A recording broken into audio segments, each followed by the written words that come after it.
All right, welcome to today's ASEM webinar on being a mentor and also being a mentee. Really excited to have Rob Gies here to lead us through that. But just a couple administrative notes before we get started. First of all, if you could just check to make sure your microphone's on mute during kind of the presentation. We will have some Q&A at the end that you can unmute and we can have a discussion. I'll also be monitoring the chat. So if you have questions or comments you want to put in the chat, we can pull those in as well. But we're really excited to have Dr. Rob Gies here to hit us on the mentorship piece that I think is so important to so many of us.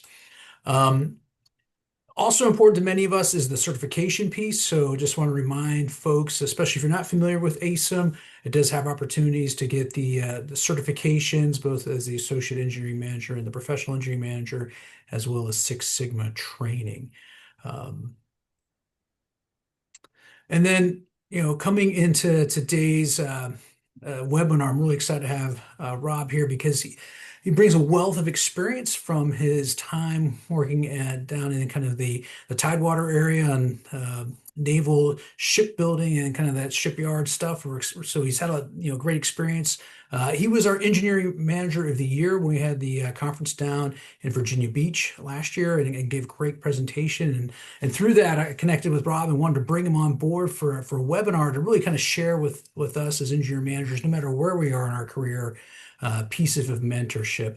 I've got the bio here you can kind of read on your own. But with that introduction, I'm going to turn over to Rob so we can maximize our time, and then we'll come back for Q&A and some final administrative notes.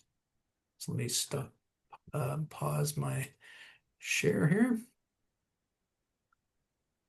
and turn it over to Rob. Great. Thank you, John, very much. Let me share my screen. Give me 1 second here.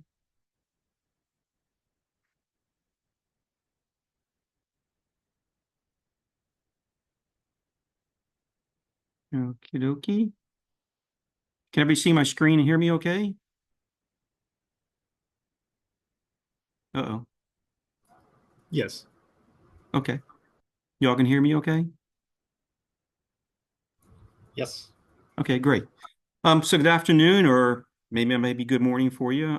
Thanks for attending today. I know each of you have very busy schedules, and thanks for making time, which to me is a very, very important topic. Actually, I was thinking about a week or so ago, if I count my time I started mentoring when I was in Boy Scouts, actually, when I was 12 or 13 years old. So I feel like I've been mentoring for 45 years or so. And I feel like my mentoring approach still continues to evolve today. So as we go through, if you have any tips or tricks, please blurt them out. If you have some recommendations or some ideas, I would love to hear those as well. I don't talk from a canned set of words, so please, you're not going to interrupt me if you want to jump in. Before I go any further, though, I do want to thank John Richards and Anne Marie for their support in preparing for today and helping to make today possible. So thank you to both of them also. So today, like I said, we're going to talk about mentoring. I have listed here engineers, but I would submit that what we're going to talk about today is really applicable to other technical professionals as well, in addition to engineers. And so we're going to cover a couple things today. I'm actually, after this slide, we'll be asking you to write your definition of mentoring for a couple of minutes. And obviously, we'll talk about mentoring. When I've done other discussions with people and presentations on interpersonal skills, I've always found it to be very helpful to, if possible, to research the origin of the word. So in this case, today, we're going to be talking mentoring. So a lot of times when you do research the origin of a given word, it does provide some very great insights. And I would submit to you today that when we talk about the origin of the word mentoring, that it may, in fact, for you, also provide some really good insights about mentoring. Believe it or not, we're going to talk about ethics. And that might seem unusual to you to talk about ethics a little bit in a mentoring session or mentoring discussion, I should say. But hopefully you'll see why that I feel like ethics is a big part of mentoring. We'll talk about mentoring versus coaching, not that one is better than the other. A lot of times people utilize those terms interchangeably. And I would submit to you that they're really two different approaches to working with someone. Not that one's better or the other, but they're just different approaches. And speaking of that, about halfway through, I'm going to share with you a non-prescriptive mentoring, and I struggle with the last word. Right now, I say environment. It's not a process, that's for sure. It's an approach. It's in a way to try to mentor other people, obviously. And so I'm gonna walk through with you what I've been doing over the years, but I continue to evolve it. Actually, after I talk to each person, sometimes I evolve my approach. And I get asked all the time, how do you get started mentoring? And I would submit to you, hanging on your office door, a sign that says mentoring available is not the way to get started. And I'll submit to you some possible ways to get started or continue mentoring if you're already mentoring some folks. Like John mentioned, I'm going to talk about mentees also and mentors because there are some responsibilities that I feel like are applicable to both. And then I have questions listed from an agenda perspective at the end, but please feel free to ask questions accordingly. And John and Anne Marie is helping out to monitor the chat as well. So I am going to take a pause for literally 3 minutes, and I'd like for you to spend 3 minutes writing down what your definition of mentoring is, why you think it's so important, and what you think is the difference between mentoring and coaching. So right now it is 12:10. So I'm going to give you to 12:13 to write down your thoughts, your definition of mentoring, why you think it's so important, and what's your difference between mentoring and coaching. So I'll give you 3 minutes. Okay.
So we got about another minute and a half.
Okay.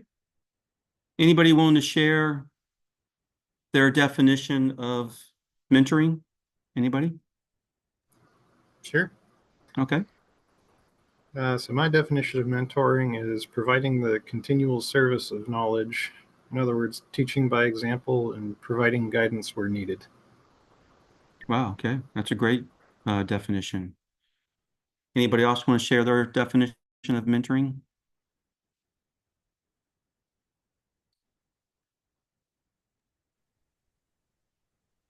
I was thinking more, just trying to find more of the differences. And one difference that I considered potentially is that coaching might be more unidirectional, like from the coach to the player or whatever, while Right. mentoring might be a bit more iterative, Oh, right. based on where the mentee is and what's then needed next. Great comment. Great comment. Any other thoughts from anybody else?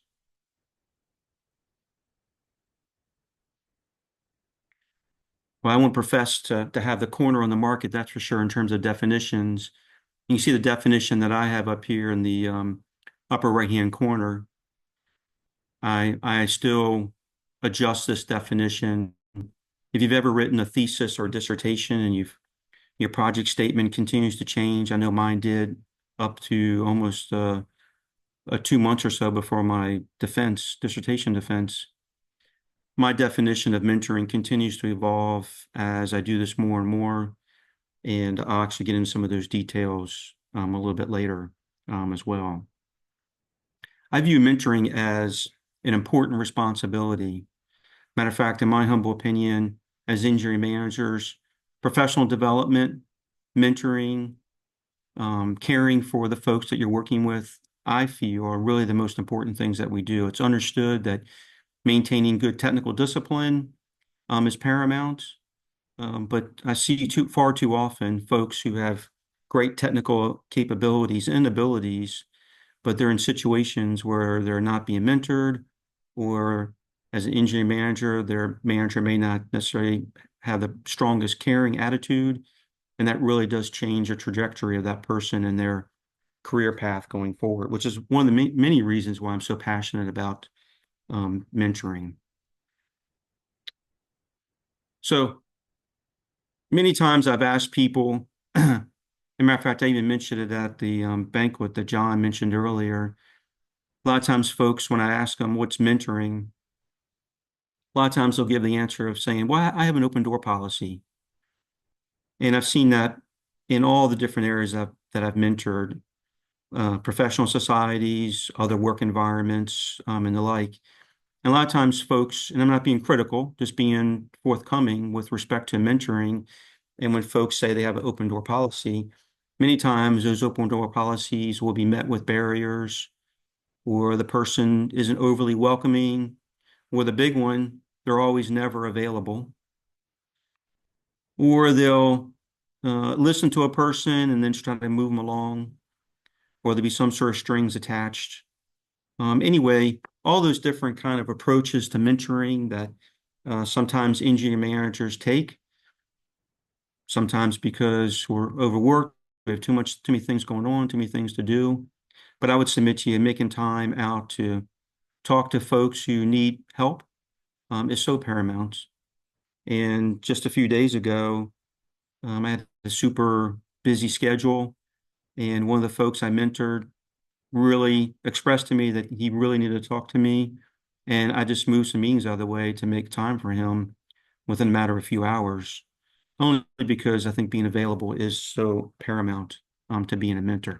And we're going to come back to the screen or these little comics actually at the end. So I mentioned in the beginning that one of the when I do other discussions on interpersonal skills, a lot of times I will research the basis of the word, because it does sometimes provide some great insights. And the word mentor actually came from Homer's The Odyssey. And in the Odyssey, mentor was, and these are great definitions or great one-word assessments of what it is to be a mentor. But mentor was a friend, a teacher, advisor, a guardian. Interesting enough, if you looked at the Latin translation for mentor, which is monio, it means to warn, which I think has some great insights in there as well. Or another aspect of mentor, if you research the word, is mentos, with spirit and passion, purpose in there. So even if you just look at the root definition or the root of the word mentor, I think it does provide some great insights in terms of what does it mean to be a mentor. And I'm actually refer to this as we go on today. I also mentioned in the beginning that, believe it or not, even though you're in a discussion about mentoring, I'm going to talk about ethics. And in my humble opinion, you can't be a good mentor or really a good engineer, but that's a different discussion, without having ethics and integrity. And this is mentoring for engineers and technical professionals. So the triangle that I developed on the upper right-hand side, goes over the fact that ethics and integrity is the foundation with all those other scientific principles and technical assessments and so forth sitting on top of that. But to mentor somebody, it means to hold what they feel and what their feedback to you is in a confidential perspective with integrity, which is why I really feel like ethics is really first and foremost to be an effective mentor. Because the person you're mentoring must understand and know that the things that you talk to them about and they share with you is in confidence. Now, I will say, and whenever I start mentoring someone, and I also remind people who I'm mentoring this issue as well, that if they do bring forward something that, of course, is threatening, or they bring apart an issue that has a quality perspective that may impact quality, that's when you do have to step out of that area and report what's going on.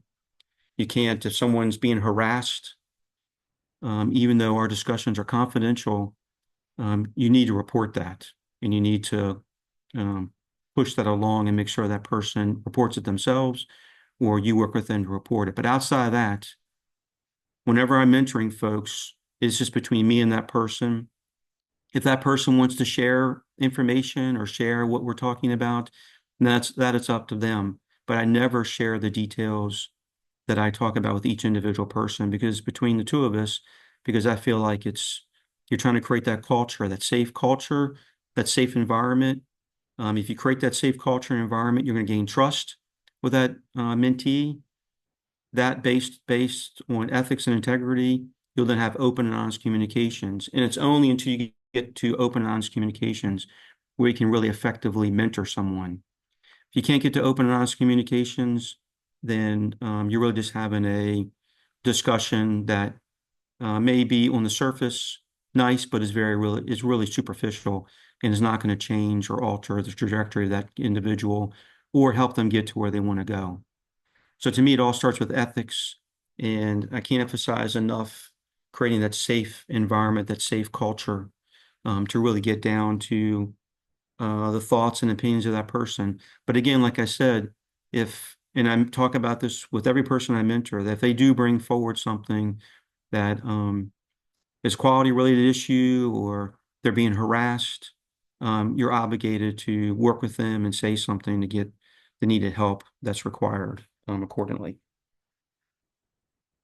So let's talk about mentoring versus coaching.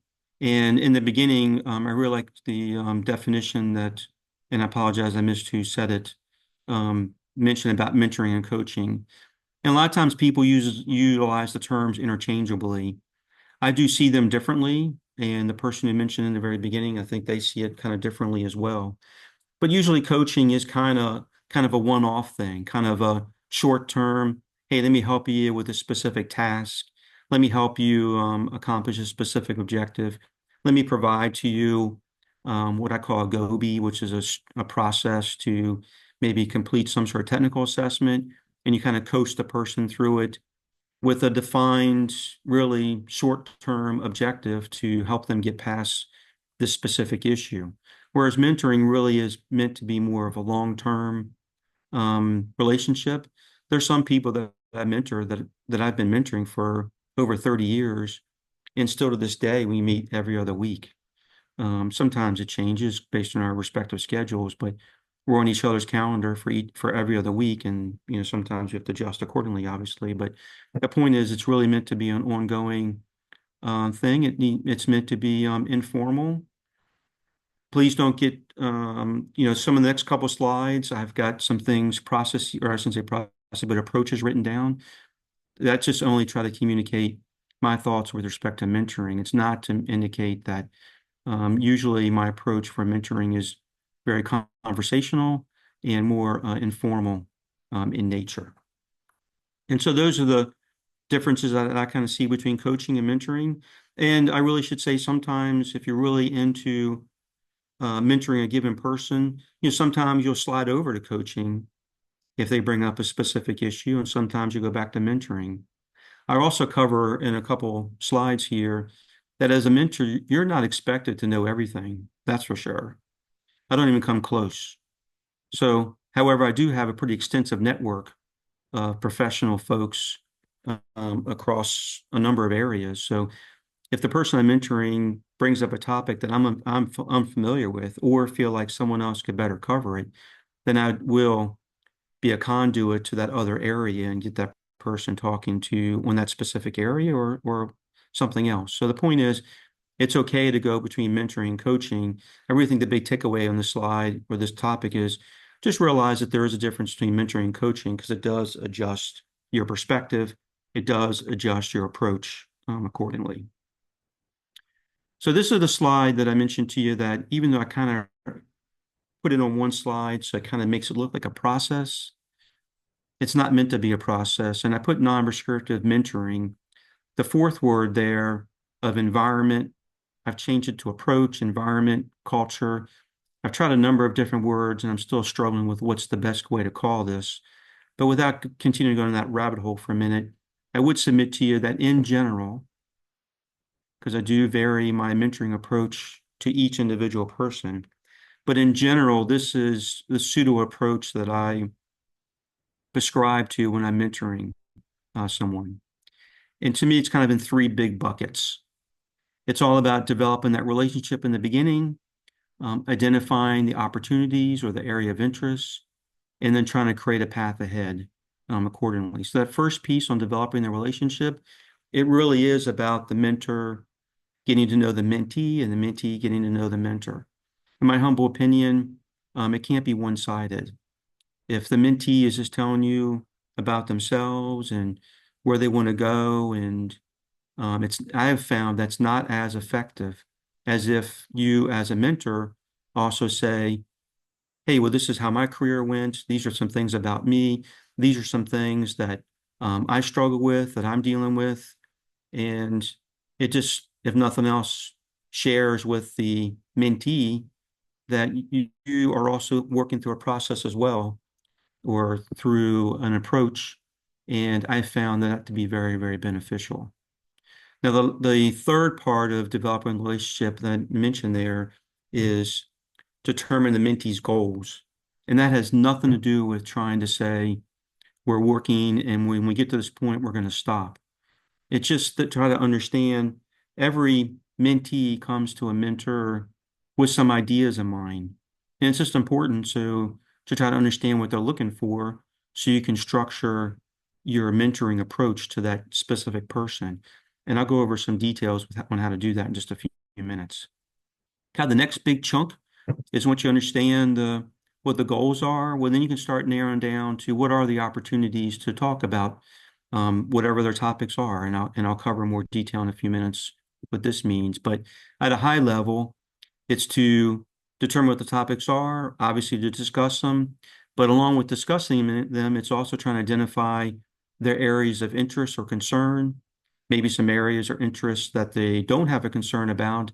And then the tough one that most people don't really focus on, which usually tends to be many times the root of the issue, is those areas where they're unsure about. And I'll prescribe to you or go over with you a non-prescriptive way to get at those what I call unsures. And then the last big chunk is creating that path ahead. So you kind of got to know the mentee a little bit. They've gotten to know you some. You discussed topics of interest. You've started narrowing down those areas of interest, those areas that they're not interested in, and the unsures. You adjudicate the unsures, which I showed had a recommended way to do that. And then you start talking about what's the future, what's the realm of the possible, what are those things that we can do to increase the probability that your goals may happen. And I always make sure people realize it's a plan, but we try to come up with primary and alternative plans. And because as we all know, not everything in life works out despite having a plan, which I know is a hard time as engineers. That's tough for us to admit sometimes. And being good engineering managers or system engineers, this is an iterative process. And I'm sure you're familiar with emergence or system darkness. So as you go through this process, you learn more things, about each other. And of course, it adjusts, going forward. And it's an important part of the process. So let's let's dig into some details a little bit. Let's talk about developing that relationship. I do take notes, and I jokingly, while the mentee is talking, and I jokingly tell the mentee, I'm not writing down my grocery list. But believe it or not, I have relied on my notes so many times when in future mentoring sessions. And the biggest thing I use my notes for is I'm looking for trends. Particularly when I'm talking to someone or mentoring someone about their career path in the future. And they come to me with having an unsure future. They don't really know what their options are. And just simply by listening, most importantly, listening and writing down what their thoughts are over a number of sessions, if you go back through your notes, you will absolutely find trends and some common denominators that will help you build and work with them to develop a path ahead to work on whatever issue they have. I use that. I do say I write discreetly, meaning I don't have my head down writing down. I'm listening to what they're saying. I'm taking notes. After I finish meeting with them, I do kind of transcribe my notes to make sure I can remember what my notes do mean, because that's going to help me prepare for the next time I meet with that person. I'll go through my notes, refresh my memory, and then we can review accordingly. And I'll show you some other techniques with respect to that aspect accordingly. I can't emphasize enough trust and confidentiality. That must be understood throughout the entire time frame. And I do schedule the discussions, or the mentee schedules them. Everybody's extremely busy, and if you don't actually make a point to schedule future discussions, they probably won't occur, or they won't occur with enough frequency. And also, I would submit to you that if you take the effort to schedule the discussion or encourage the mentee to schedule the discussion, it just shows that you care, and that is so important. And I've always lived by the methodology of just do what you say you're going to do.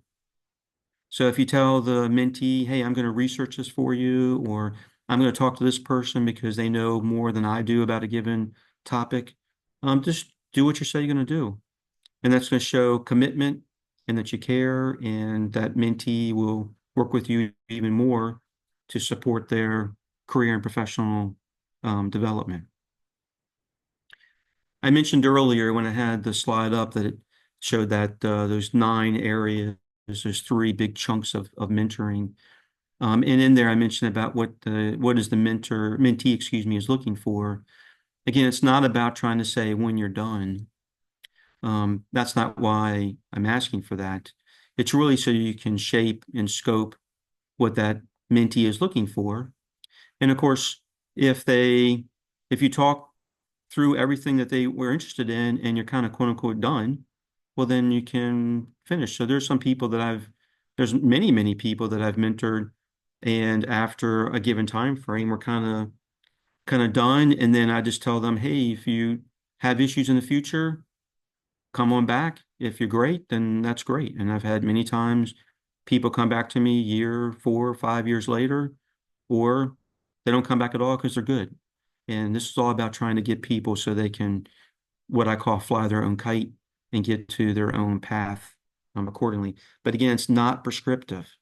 I individualize this with each mentee, which is also why I take notes and write stuff down, because that helps me to remember where we are, where we're going forward, and we don't spend as much time when we meet again trying to go past and go through things we've already talked about in the past. So let's talk about identifying the opportunities. And I've mentored people on numerous topics. If asked, what are kind of the top 4 areas, I would submit to you these are the top 4 areas that I've mentored folks. And again, there's been others. You'll notice there's a little bit of redundancy. You'll notice under professional development and skills, I both list additional educational paths and manager versus technical paths. Because sometimes people come to me with I want a discussion about educational paths from a skills perspective. Conversely, people are looking to sometimes be mentored on that engineering manager versus technical career paths from a professional development standpoint. So sometimes it's either skills or professional development. Sometimes folks come to me for mentoring because they're just confused about whatever company or agency that they're working for, or their associated interrelationships or departments. They want a discussion about culture and work environment. Sometimes people just want to vent, and having a good skill in listening, and a lot of folks talk about active listening, which I think is so paramount.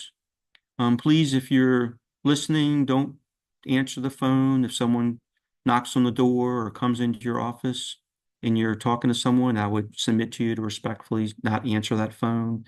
Tell the person knocking on your door, hey, I'll get back to you. But you're focused when you're mentoring, you need to be focused on, or at least my suggestion is, you need to be focused on that mentee, so that they know that you are paying attention and that you care. And so, like I said, there's other areas that I've mentored on, but if I really were to summarize the four principal areas, I think it's in these four buckets with the associated areas. And I mentioned earlier when I showed those cartoons, and I'll show it at the end, really being available is so important. So a lot of times, and a lot of companies are this way, somebody will apply for a position and they're usually given 3 to 4 days notice when they're going to be interviewed. And a lot of people that I mentor, they'll get selected for an interview and their interview is in 3 or 4 days. So they'll call me right away and say, hey, Rob, I just got selected for an interview. I want to talk to you about it. And I will absolutely move around my schedule to make sure I can talk to them before they get interviewed, because I want to be available to them.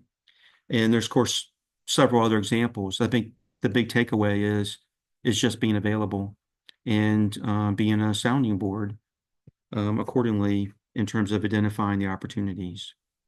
So I mentioned about the unsures. I literally do create a handwritten Excel spreadsheet or a handwritten sheet. Sometimes I put it in Excel, sometimes I leave it handwritten. But the point is, when I'm talking to someone about what opportunities are they interested in, I literally will write 3 columns. One is an area of interest. One is an area that they're really not interested in, or they are okay with, or whatever the case may be. And then another list of unsures. These could be things like they're unsure about if they understand a potential career path, or they're unsure about their interests in a given area. And it's really so important to work on those and eventually adjudicate those unsures to either be interested or not interested, or at least as much as you can. Or this is where I rely on other people. So if there's something that they've indicated that, hey, I'm unsure if I'm interested in working in a given area. If I'm not an expert in that area, I absolutely will reach out to someone that I know, connect that person with the person I'm mentoring, and facilitate a conversation, sometimes with myself, sometimes I'm not there, to help that person understand what that area is, with the ultimate goal of getting that into adjudicating that unsure to be an area of interest, or, okay, I understand what that area is about, or I understand now what that concern is. I think I'm okay, or I'm not interested in pursuing that, whatever the case may be, to work on that. It's an area that I think a lot of mentors don't think about, that there is going to be some areas of unsure. And like I indicated on the slide, the objective here is to try to get those unsures into the interested bucket or the not interested bucket. And it's not perfect, of course. Sometimes the person just doesn't know, but eventually will realize accordingly. And I can't emphasize enough, as a mentor, you are absolutely not expected to know everything. And mentees can tell when you're kind of guessing, and that erodes confidence and trust. So I'm right up front with them. If they ask me something I don't know about, I say, I don't know about that, but I'll help you try to figure that out. And like I mentioned there, it can just be sometimes a one-time overview, or you can also utilize with those unsures to gain different perspectives for that person to help them determine if they're interested in that specific area accordingly. Next is creating that path ahead. And I joke all the time, I have no artistic capability. And so I literally draw stick figures on my whiteboard in my office, or if I'm talking to someone at a professional organization or whatever, wherever I'm mentoring at. And I really do literally draw a stick figure to say, hey, this is where you are today. I put in quotes tomorrow, whatever that is. So the time frame, of course, varies. And we start discussing, hey, what's the plan? What's the path to get from today to whatever tomorrow is? And if they're unsure about the future, and we're still trying to work through that, then we have some great discussions about what's the realm of the possible. What are those different areas you're interested in, especially from a career development perspective? And then develop plans. And we obviously develop a primary plan and some alternative plans in case things don't work out. And of course, I make sure that, usually the mentee understands this, but I make sure they understand the fact that this is all about increasing the probability. None of these are guaranteed, of course, but it's about increasing the probability. And again, I've said it a number of times, but these plans, especially if they're career related, really need to be held in the strict of confidence. If the mentee decides to share with others, then that's great, but I won't be sharing this with anybody because this is just between me and that specific mentee. So how do you get started in mentoring? Well, I would submit to you, listen and care. I've mentored a number of people. Now I get a lot of folks coming to me because of word of mouth for mentoring. But I would also submit to you when you, as a good engineering manager, and of course I know this conversation is about mentoring, but I would submit to you good engineering managers or good technical managers go out and talk to the folks that they're working with. And many times when they go out talk to the folks they're working with, it's not about, in my humble opinion, should not be about the job or the task or the assignment. It's so important to get to know your folks, get to know what's important to them. We show that caring, listening attitude, that's going to create that trust. That trust is going to breed an environment and a culture of caring in a safe environment and culture. And that's when, as good engineering managers, that's where you want to be, because then your folks are coming to you to talk to you about what's on their minds, but probably equally important and sometimes even more important, they're then going to tell you, hey, I made this mistake. Hey, I see this quality issue. Hey, I've got this concern. Whereas if there's not a caring environment, not a culture based on trust, there's a really low probability they're going to tell you something when things are going not well. As a matter of fact, for me, a true sign of a leader is someone who their folks come and share with them, not just the good stuff, but also the tough things or something has failed. And a lot of times, just casual conversation is a great conduit, like I've indicated, to try to create that environment of mentoring. And like I've mentioned a few times now, being available, being present, listening. Just don't be sitting at your desk when someone comes in looking for help or mentoring, and be thinking about other things or answering your phone. Be present and be aware and participate as they talk to you accordingly, or hopefully are sharing with you their concerns.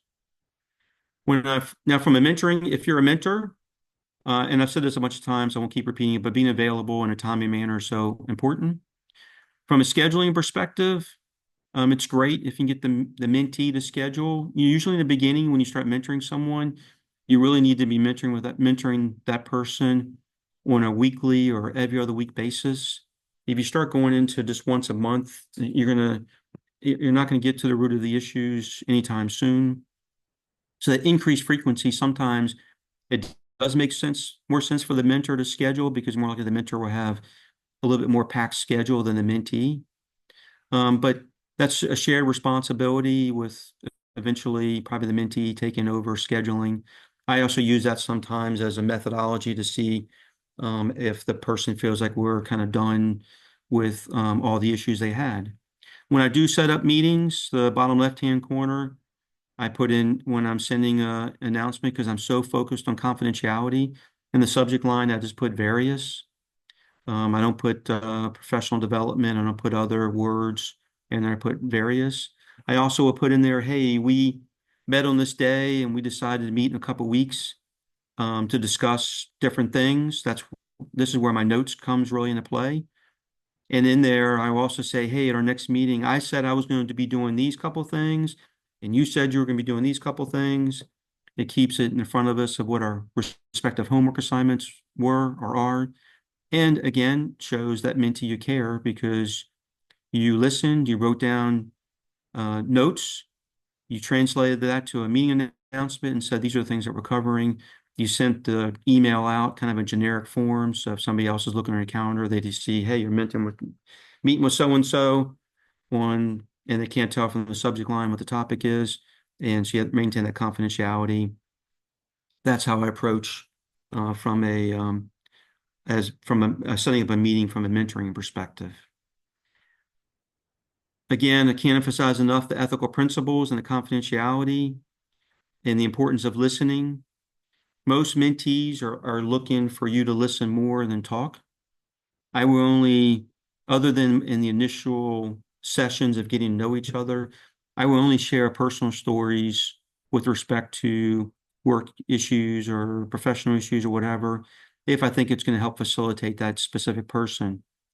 But I would recommend to you as a mentor, really do more listening and support the mentees discussion versus you bringing out all kinds of different things that may or may not be applicable accordingly.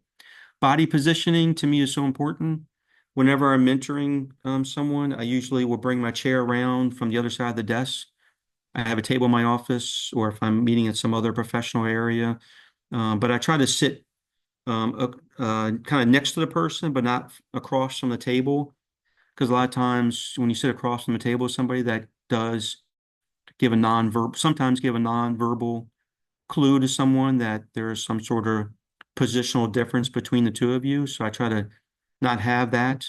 I also am very conscious of not crossing my legs or folding my arms to keep more of an open body position. I have found that to be very effective for those nonverbal communication skills, which I know as engineer managers, you've heard about or know about.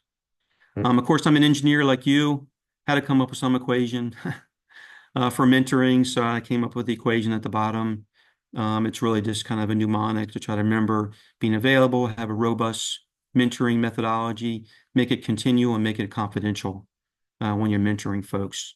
And again, it was really because I'm an engineer like you and had to have a need for some sort of an equation. And for mentees, please come prepared. Bring something to capture notes. Respect the mentor's time. If they scheduled 45 minutes or an hour, as a mentee, help manage that to make sure you stop at 45 minutes or an hour, whatever it is, and be open and, take the initiative, accordingly if you're a mentee. But, I think the biggest thing is becoming prepared. And if you said you were going to do something as a mentee, do it. Because the mentor's time is very valuable. They're trying to do multiple things. They're making time for you. And please respect that and come prepared accordingly. So the last slide, I wanted to cycle back to that little comic I showed in the beginning. I think a robust mentoring policy, in addition to the little equation I put in the previous slide, is one where you're committed and you're engaged, you're welcoming, you have a plan, you're available, you're not expecting anything in return, you're not going to put barriers in front of that person. You're actually going to work with them and help them to knock down those barriers to try to mentor them as best as you can. And you realize you don't have all the answers, but you can reach to your broader network to help you accordingly. And any questions from anybody? Rob, thanks so much. Go Actually, if ahead. you want to go back to the last slide or your Sure. previous slide there, Anne-Marie put a question here. I think it's very relevant.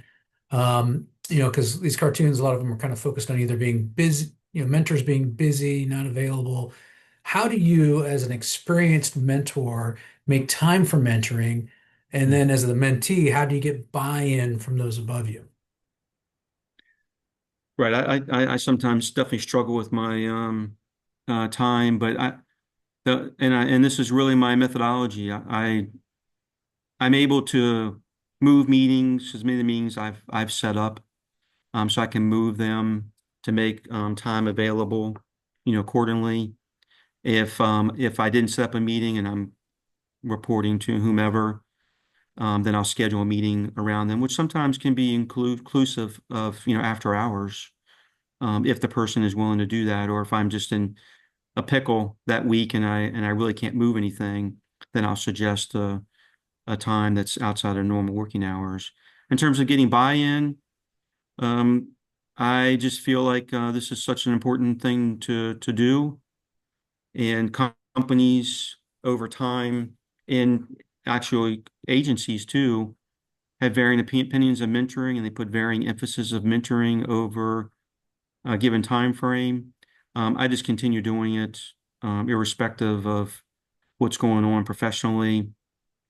But I also mentor a number of folks in other professional organizations, through scouts, through other avenues outside of my normal work environment as well.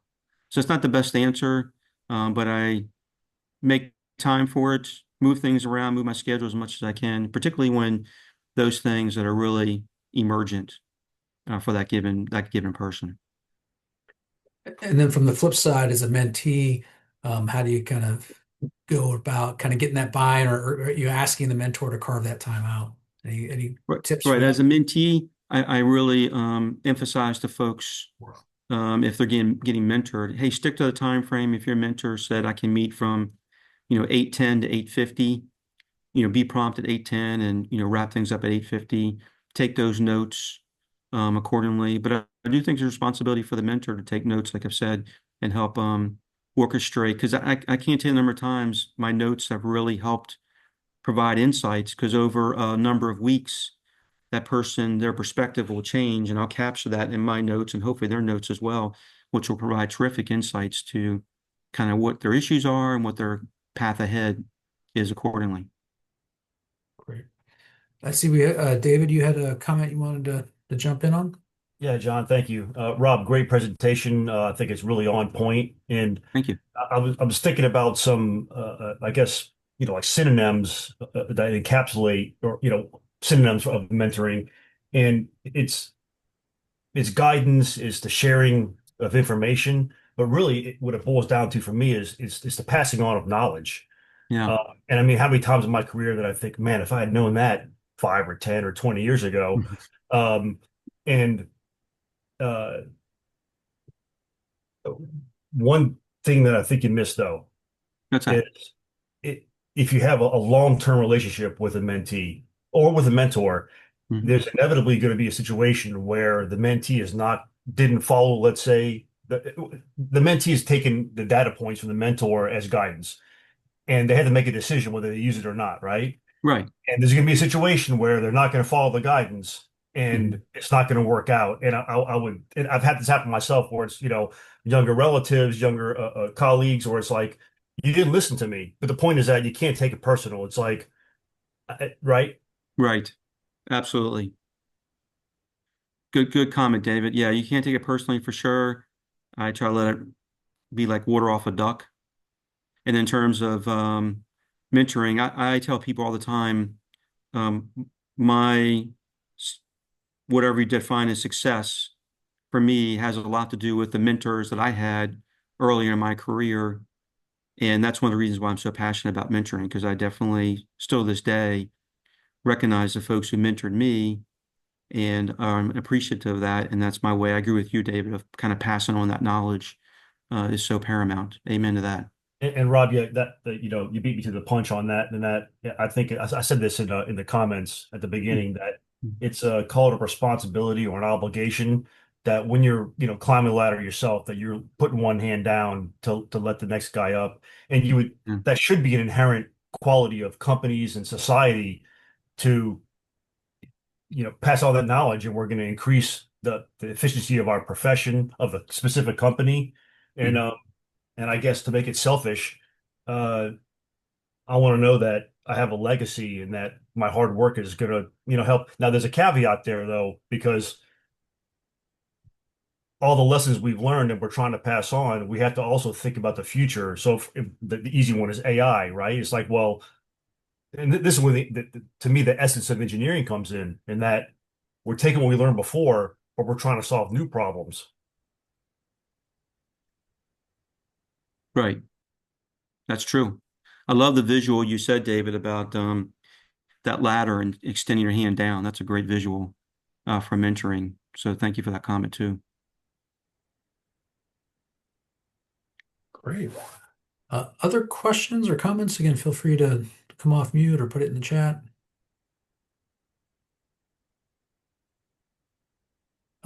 Rob, well, I do have one, that I thought of in terms of kind of you talked about the ethics and integrity. Any best practices or pitfalls you've seen in building trust? I think in terms of building trust, it's all about maintaining the confidentiality of what the person talks about. But like I said, if someone comes to you with something that's unethical or something where they were being harassed or there's some large quality issue, I make sure they realize from the very beginning if that is brought forward, you have to say something and report that, for sure. If there's nothing else to help that person, accordingly. But outside of that, I think the best way to establish trust is really getting to know the folks you're working with, showing that caring attitude, and not just always going to them when you need something work related, but also going to them when you're just checking on seeing how they're doing. And my management style is more participative, and I walk around quite a bit. And when I walk around, most times I'm just talking to see how people are doing, and not because I'm trying to hound them on something that they owe or need to do. And for me, that's been very effective. And I think that's just the human way to be, personally. Great. Yeah, and that Anne Marie put another question in. I think actually just kind of ties into what you're just talking about in terms of mentoring. Kind of being embedded into being a people manager, or is it a separate activity you do with them outside of standard one-on-one conversation? So I think, kind of is that embedded in with that supervisor, relationship, or is it kind of something outside? And how have you seen that? Right. Great question. Yeah. Um, I mentor folks from all different areas, not just my own area. I mentor folks in areas that I've actually never worked in, because many times those folks also are looking for other career paths and stuff like that. So that's a great comment and question, and I should have actually addressed that in the very beginning. These slides are based on mentoring, irrespective of where that mentee is, whether it be in your own department or group or work activity, or other parts of an agency or a company that may have nothing to do with what you're doing. And I mentor a lot of folks who are transitioning from the military to different companies and agencies. I'm part of the American Corporate Partner.